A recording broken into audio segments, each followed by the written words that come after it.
Hi there, I'm David. And I'm Con, and welcome back for another video. David, what are we going to talk about today? Sliders. Sliders. You and I both own this particular slider. It's the iFootage Shark slider and the X2 motion controller. I'm glad you remember the model number because I can't. But I actually bought this. I actually bought this because of you, Con. I was very impressed with your initial review of it. Thank you. I did a review for John Barry on the initial slider without the X2 motion controller, and here we are back to do another one, this time incorporating the X2 motion controller. Now, I must admit, David, I don't know if you were the same, when I first got the remote control, I didn't understand the logic to it. No, I struggled a bit. Exactly, but after persisting a little bit recently with it, I think I got a grip on the logic of the controller. Yeah, I cut the problem in half. I decided that I wasn't going to use it for time-lapse stills photography. I decided I'm just using it for video, for interviews and product shots and things. You use it really well for interviews as a second camera. Do you want to talk how you use it? Well, I use it probably as a third camera in sort of major interviews, and it's the side shot. And when I first introduced, or when I arrived on the first day with this slider, you know, the producers were all saying, "Oh, they make a lot of noise, those things, and we tried those before and they don't work,and blah, blah, blah." And anyhow, they were just blown away by how good this slider was. So you make a very good point. This slider is silent. If I hit manual and just show people.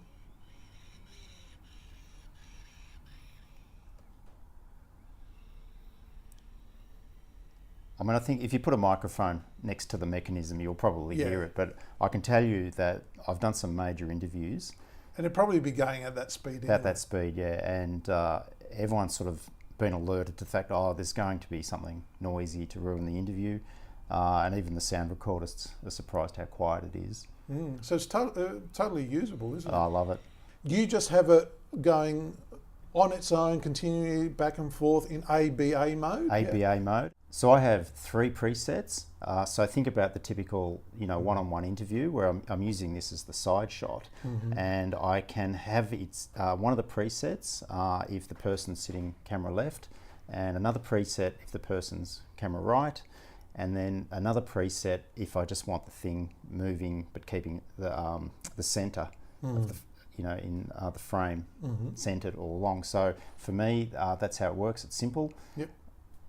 And it really adds drama and production value to that third or second camera angle to the main, where in close-up you've got this camera arcing around the head of the talent. Yeah, it was amazing. And when I started using it for a major current affairs show, long form current affairs show, and I was watching the interview go to air, and often the editors just use a small portion of this shot, but I found that the editors were actually using its full length and not cutting out of it on the return journey. They were actually, the editors were obviously expressing some creativity themselves, and they were able to edit the story in a way they'd never been able to before. Because this is, you can feather the end and the beginning to sort of slow down and then continue with a feather, and you can nominate how long you want that feathering or dampening to be. It's pretty cool, but I probably should say with me, I have the luxury of a second full-size satchel, a Video 18. That's right, because you put this on a head. And what's the advantage of putting this on a heavy-duty tripod like the Satchel 18? Well, what it means for me is that I have the 3 presets, but what happens if, and often you're setting up the interviews with the producer sitting there or the sound recorder sitting there. Okay, then the talent comes in and the talent's taller or shorter. So in a hurry, you need to make fine adjustments to headroom. Yep, so you can tilt. I just tilt it, with the tripod, Yeah, so I actually don't have to reprogram it. That's the key to it, because when you're under pressure and you're setting this up as a second or third camera, you don't want to be finessing and tweaking it. No, and I won't be able to, because the lights have to be feathered and tweaked as well. And this thing, that's my system. It's on another tripod, and I just make the fine adjustments with the tripod head. So you can pan and tilt. Yeah. But I'd better just declare, though, that what I've found, that just having it on a slight angle, you may see just some marks in the carbon fibre. So just be mindful of that if the slider's under warranty still, mine is out of warranty, so I'm probably throwing it around a little bit more now. But it could just, if you do have the whole slider on too much of an angle, you know, if you're running it all day, then you might just find that you could just wear the carbon out. So that's another tip, is every now and then just rotate the carbon tubes. Oh, so they're not constantly wearing on the same spot. Yeah. I didn't know that. That's another tip. Yeah, that's great. That's great, David. Now, as I said, the logic of the remote controller can be daunting at first, but can I just quickly run through how I set up the slider? Obviously, when you have both together, the first thing you do is make sure they're all on the same frequency. And you do that by going into settings and set, and whoops, if you have a look at here, sync settings, there's some dip switches on the end of the motor here, and underneath the X2 motion control, you just got to make sure they match to the sync settings here. And we discovered something here. We had your slider, which is that shot over there, doing the two shot on, and I had mine on, and my X2 motion controllers, they clashed. It was doing all bizarre things, and then you said, I worked it out. Yeah, you worked it out. So I had to change my frequency so we can run both sliders at the same time. And obviously you can probably have 4 channels, 4 units at the same time. And it's probably worth taking very good note of that, because in the city that we are, in Melbourne here, I think you and I don't know a lot of people that have these in this configuration. That's so right.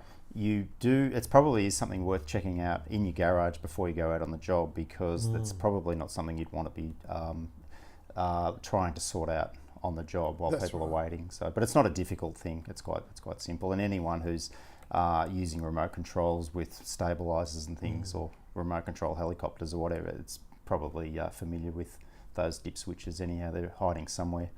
Yep. Yeah. So one thing you got to remember to do, can you turn off my X2 controller? Yep. So I'll turn off my remote. The first thing you do before you start anything is you put because you can add 2 or 3 lengths of track to make it longer, but you need the longer belts to go with it. I think the new ones, the Shark Slider Minis, have the track built in. And it looks like a really good design. Yeah, gee, I wish I had that now. Yeah. But nonetheless, to make this longer, you just add the extra tracks, add the longer belt, which you can buy as an accessory. So the key to it, when you do change the length, is to always start the slider on one end of the track before you turn it on. So I'll turn on the remote. I'm not sure if the order is particular, but this is how I do. I turn on the remote, I turn on the track motor, and then I turn on the X2 motor. And as soon as I do that, my remote control says motion X2 is found, go to default position. You hit the right joystick, and it basically calibrates the X2 motion controller, and that's done. As you can see, it goes successful. And the next thing we want to do is check that the setting for the length of the track is set. So we go down to set, we go down to at the moment it is set for 456.5 meters, but I'll just millimeters. Millimeters, thank you. Yes, sorry. Thanks, David. So if you go into that, you say, is this the endpoint? It's asking. I say, no, the endpoint is over here. So I'm just going to move it and find the endpoint. You've got to be careful when you get to the end. Am I nearly there, David? Almost, a little bit more. Yeah. A little bit more. I'd probably stop it there. Okay, because if you go too far, you'll go off the track, and then you have to start this process again. So now I'm going to say, yes, this is the end. Save as the endpoint. So now it's memorized the length of the track. So now if I go back into if you press the right joystick, it's like going back. So now if I go back to manual and hit manual, now I've got manual control of the slider, and even if I go really fast, it'll stop automatically at those 2 endpoints. So that's handy. I think there's something... possibly just, it's not usually... Yeah, it's not usually that I think it's loud. so close to the microphone as well. That's how you set the length of the track, and that's important each time you add length to the track. And I've been caught out before where if you have had it in the extended mode and then you put it back to this mode, and then the computer I guess what it's doing, it counts the revolutions and keeps that as a memory. But you can cause all the cogs to sort of clash. And I have anyone who's around it, and I have a system myself. If you start hearing the cogs, you just pull the power out, and I just say to the sound recordist or the producer, I said, if I'm not here and it starts crunching, just pull that out, and that's the end of the story. That's a good and safety. Yeah, because it's just there. Just pull there. it out. Yeah. Yep.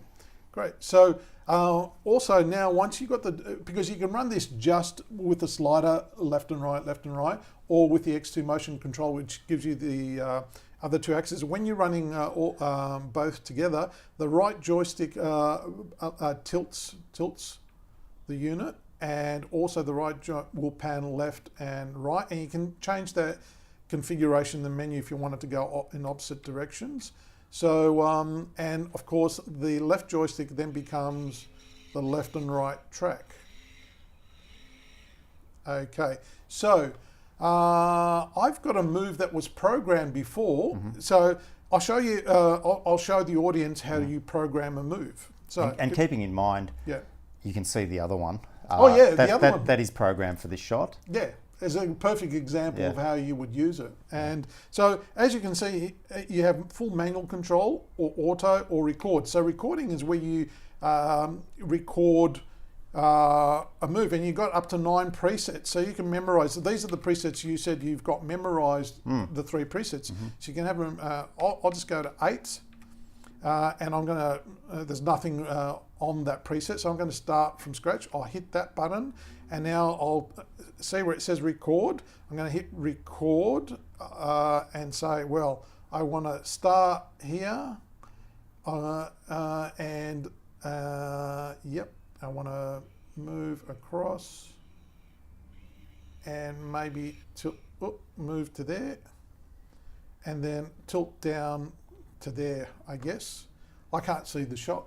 What's it look like? What sort of shot? The table and the monitors, yeah. Okay, and then I hit stop.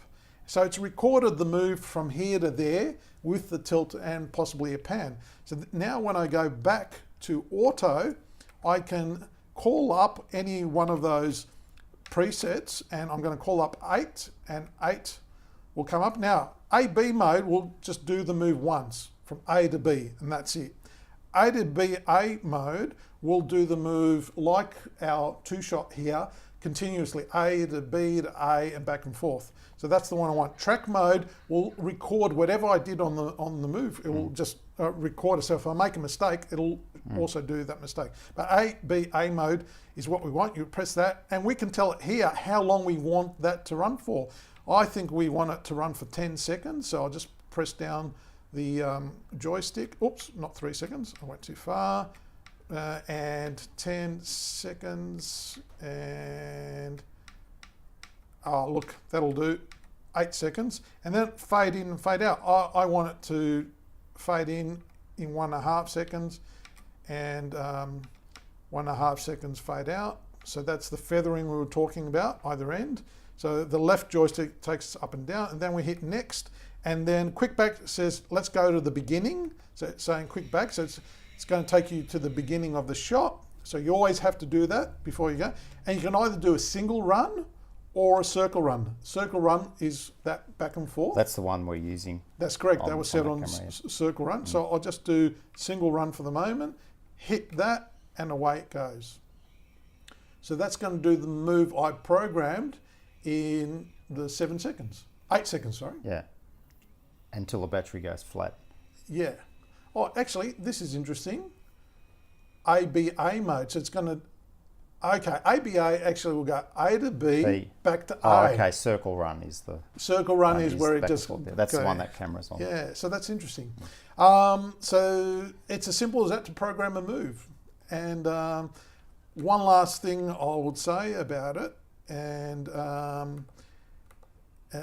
if we go back, it will also do time lapse. It'll do a pano where you can do a panoramic. It'll actually take shots, you know, one by one, and you got to stitch them together. I think I say this in every video we do. We'll save that for another video. We'll save that for another video. And I think because, like I've said, I just use this for video, and the capability for doing the time lapse on stills is amazing.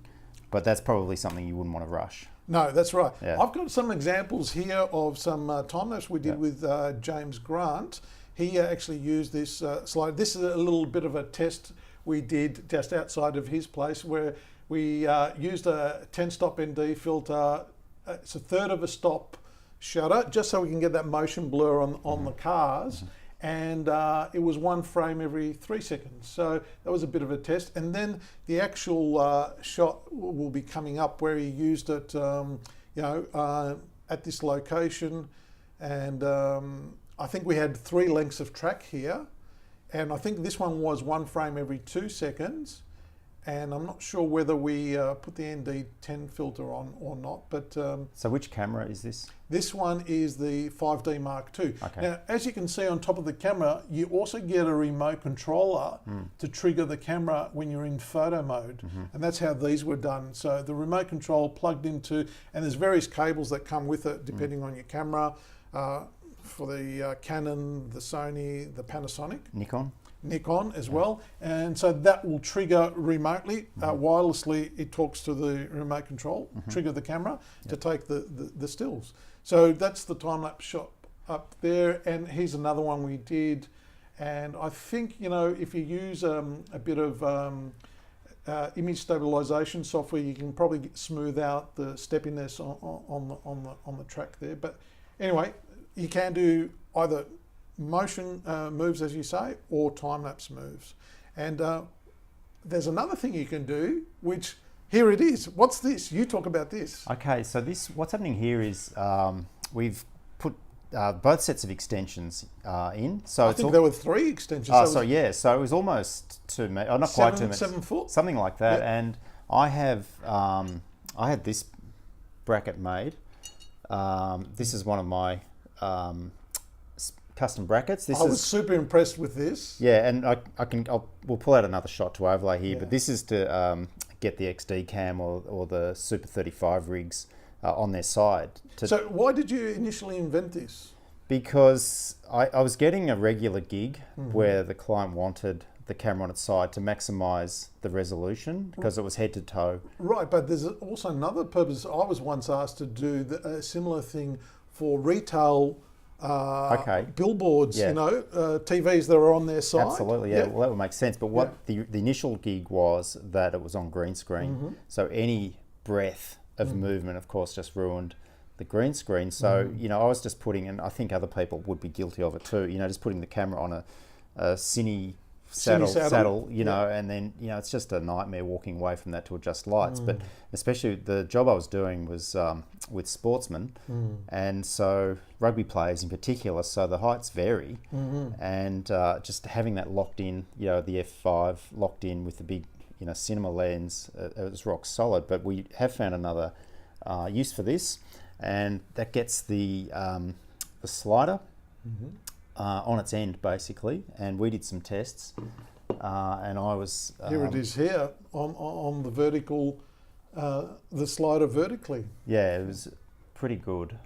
I think I was quite happy with it, because they're moves that, even though the jib can do good moves, but not controlled, and of course, if you were doing product shots, for commercial, if someone said, we've got these 5 products that we want to shoot on the... There's the bracket on the tripod. Yeah. And holding up the slider vertically, yeah. And that's another important thing about this programming capability of this slider, that if it was a TV commercial or a series of TV commercials, a series of product shots, you can match the timing and the move on every shot, and that's a great plus as well. And it's another advantage with this, the focal plane remains the same. With the jib, it arcs, so you'd have to pull focus as well. And that problem we have, everyone wants all the ingredients, everyone wants shallow depth of field and the look and wide open lens, blah, blah, blah. But you're right, if something's not lined up on this move, it will go out of focus. So this was a good experiment, but I also think it's quite a saleable product. If someone came along and said, we want to do this. Well, I've put in an order for one. Okay, right. You're gonna, I'll get onto that. I'll buy one of those. I've seen how important it is, because I want the capability on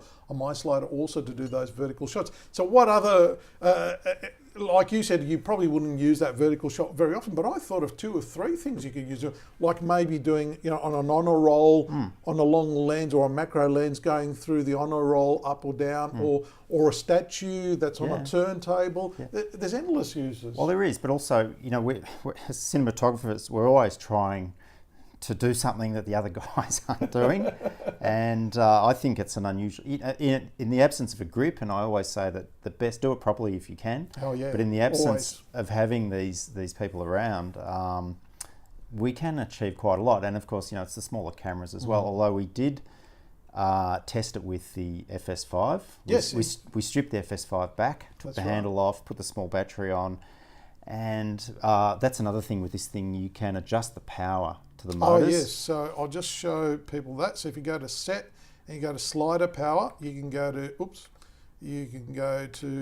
100% slider power. Yeah, so head power, that'd be the head as well. So you can also adjust the power of the X2 motion controller. Yeah, well I think the FS5 then has that potentially with the raw output of the SDI cable. That means you can record to an external recorder, you can do quality shots, and there's not a huge compromise on the camera, I don't think, on what you're getting. So how did we mount the camera once we had the... Well, look, I have, once again, the luxury of having a second satchler or a sizable tripod, and also I have the dolly wheels, I think it's Dolly S is the model. Yeah, and that's so you can move the whole rig around without having to pick it up and lift it, which could be dangerous. Yeah, but all these, it could go off angle very easily. So the process of leveling up the ball head, the tripod head, the tilt. Yeah, that's right. So you need a level, to get it all, and we got there. Yeah. But then having the whole rig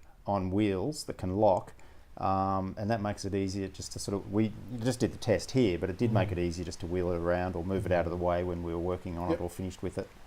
So what are those things on the table? To get the camera to mount, we needed some additional things. So what have you got there? Well, look, this was a bit of a jigsaw really to get the camera out, extend the camera. Could you hold that up into your close-up so we can see? Where am I? Hang on, where am I here? There. Yep.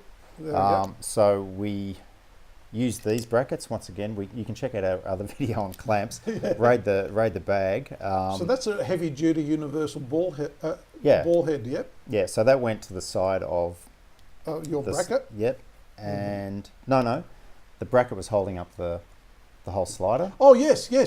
You're right. That went on the end of the. That would have been there. Yes, that's right. Like that, and then that was just pushing the camera out. Yeah, because obviously it would have hit the back of the. So the camera would have been there, and then that cleared the slider. But we will obviously show that footage, but we can show both lots, the A7S and the FS5. But it's just nice to know that if a producer or a director was adamant about not using the A7S. Yep, that you could put the FS5 in its external recorder, the Atomus recorder, get the 4K, get the whole thing happening. Because I think these things, well, at least the slider I know can do 8 kilos on the single track.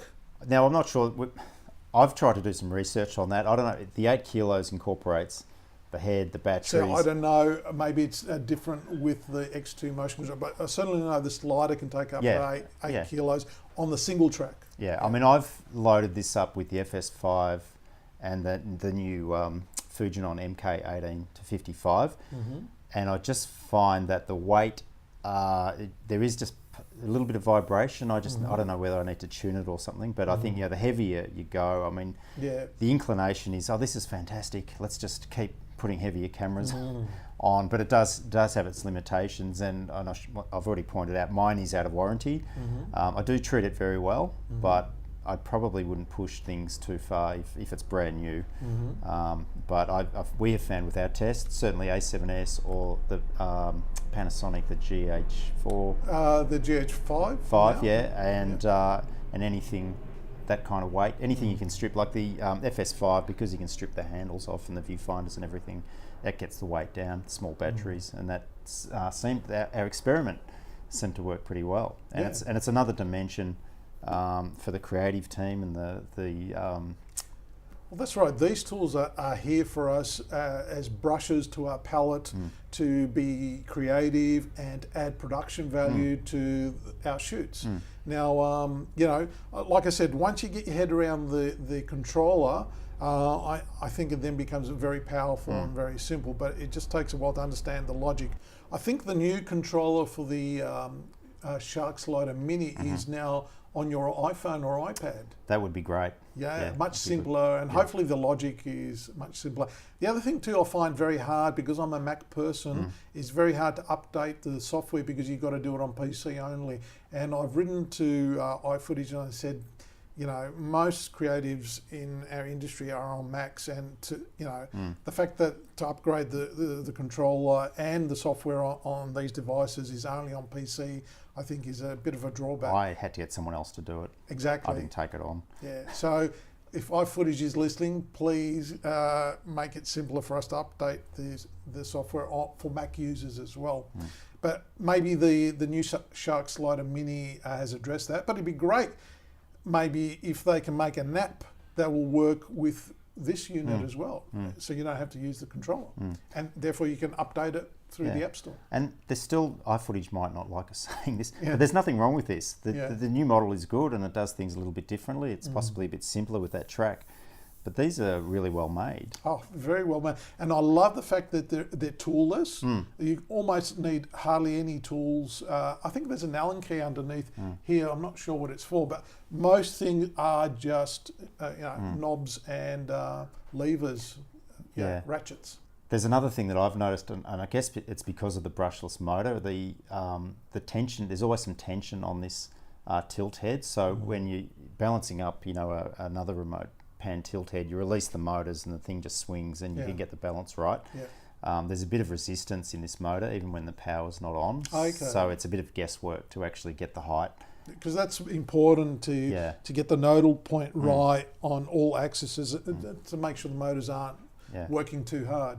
But look, I wouldn't take it, open it up out of the box and take it straight to a job, to be honest. I would definitely spend with it. a day. Hours, I'd say. And because even you can get caught out, like, as a procedure, that's the brake knob there, and you go, okay, well, look, I'll lock that off while I'm doing some work on it. And of course you have to remember to release it. So it still requires some concentration and some care to look after it, because look, it is carbon fibre. It could get damaged easily, but the result, what you put into it, you get a lot out of it. Yeah, definitely. And it's quite affordable too, as far as sliders go. The other thing too is, if you didn't want to use any of the motors and you want to use it manually, this is what first caught my eye in the first place. This was the first slider that I saw that had the flywheel on the end of it. So if you just want to use it as a manual thing with the flywheel, it's great. It has that inertia, which I found lacking in other sliders, which I loved. And that's how I first got interested in this slider. And then the motor came out, and then the motion control came out, and I added to the kit, which is great. You can do that. I think I bought it at the point where the motor had come out. Okay. And I took the flywheel thing has just been in its pouch in the bag. I've never used it because this programming capabilities is fantastic. It's superb. Yeah. It's basically a motion control rig. The only thing is stability. You've got to make sure that if you are using it for repeated, and you can do special effects on this too, because you can repeat the moves. So you can almost do have 2 or 3 of you in the one shot, just do different runs, and you're over there, then you're over there, then you're over there in each run, and then in post somehow blend them or match them together, and you can do that. But you just got to make sure it's super steady, because if there's any slight move, and I've personalised some of my techniques. As you know, I have techniques for bracing it at the end when it's fully extended. I have some. Just contact me. We won't discuss it now because it would be another setup, but there is some techniques for using light stands just to keep the thing level and stop flexing, because there's a couple of kilograms here, so once it goes out you have to brace it if it's not on a flat surface. If the stands are too lightweight and they do that, if it's a bit windy, you might find, I think on the day when we did that other time lapse with James, the wind was buffeting the unit a little bit, but again, with a bit of image stabilizing software like Warp Stabilize, I think you can probably smooth that out. I think we've talked about everything we want to talk about. David, is there anything else? No. Other than I Can we recommend give it. one last plug on this unit? So if anyone wants to buy this right angle adapter, please contact David. I'm sure he can sell you one. Look, they're definitely. I've had this made by an engineer, and it's definitely strong. Yep. What sort of weight? You've put your XD cam on that? XD, the F5 with the Cine Servo batteries, radio mics. Yeah, it's pretty solid, isn't it? And it's designed, actually, I'm not quite sure which way it goes, but it is designed to have the centre of gravity is about right. Like we designed it so that the body of the camera with batteries and lens was about right. So I'm not sure if you can actually buy them on B&H, if there's anything similar. No, I don't think, I've not seen anything like that. So if you're interested in one, I've put my order in, get yours in too, and you can have a right angle adapter for all those retail vertical shots on any camera you want to shoot it with. And also you'll be able to put your slider, whichever slider you're using, on that vertical as well with that fantastic invention that David and your mate... Yes, my buddy who restores classic cars, he takes a bit of time out to work on my projects, but he's a genius for this stuff. So he's your engineer. He's my engineer, yeah. Great, fantastic. Well, thank you for joining us. I hope you enjoyed this video, and keep an eye out for more to come.